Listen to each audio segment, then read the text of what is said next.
Lord be with you. A reading from the Holy Gospel according to John.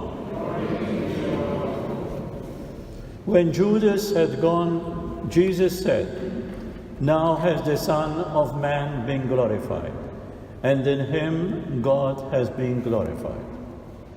If God has been glorified in him, God will in turn glorify him in himself, and will glorify him very soon. My little children, I shall not be with you much longer. I give you a new commandment: love one another, just as I have loved you. You always must love one another. By this love you have for one another, everyone will know that you are my disciples." The Gospel of the Lord.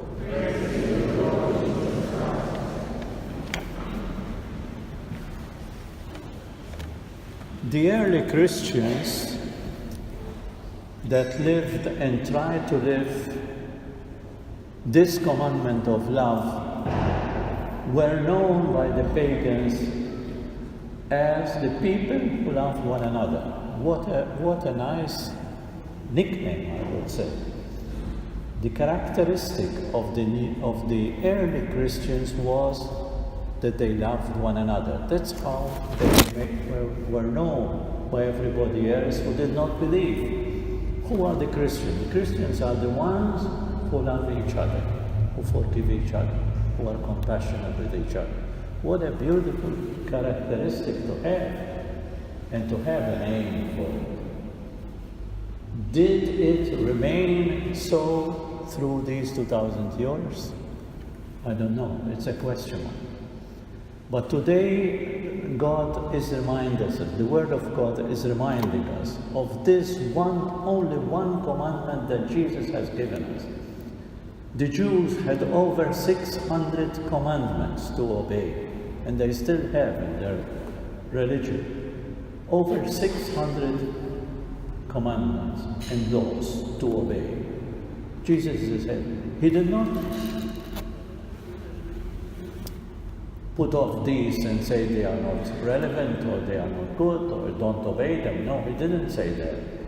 We need to obey. Our responsibility is to obey the laws, to be responsible people. But Jesus said there is one commandment: love God and love your neighbor. This is one commandment. 2 in 1. This is what we do. And this is what at the end of our earthly life will be judged upon. God will ask us one question: how much did you love when you were on earth? This is the main question that we will be asked. And according to the answer we give, then yes, the gates will be open for us, because this is the most important commandment. And so I am very pleased today that we have Charlie here and Judy to celebrate their 50th anniversary. They are going to read the renewal of their vows, and at the same time, we who are committed in our relationships, me as a priest, committed to my call that God called me for, and you in different ways of life, you too are committed to, and so we renew our vows of this commitment we are here, of living this commandment of love. First of all, because it's easy to say, yes, I love one another. That's a joke. I remember once seeing a cartoon of Scoop, what's his name, the cartoon?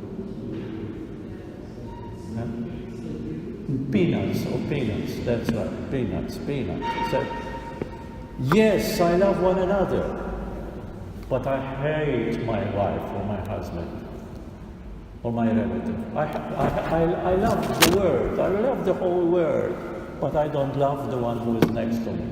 That doesn't work in the commandment of love that God giving us.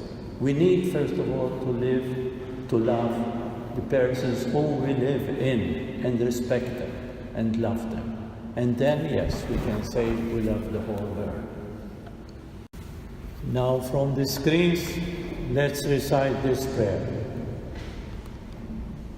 Dear God, you love us with everlasting love. All you ask of us is to love each other with the same kind of love. Help us to embrace change and celebrate the newness that comes with each day and each new opportunity to grow in faith. We thank you and praise you now and forever.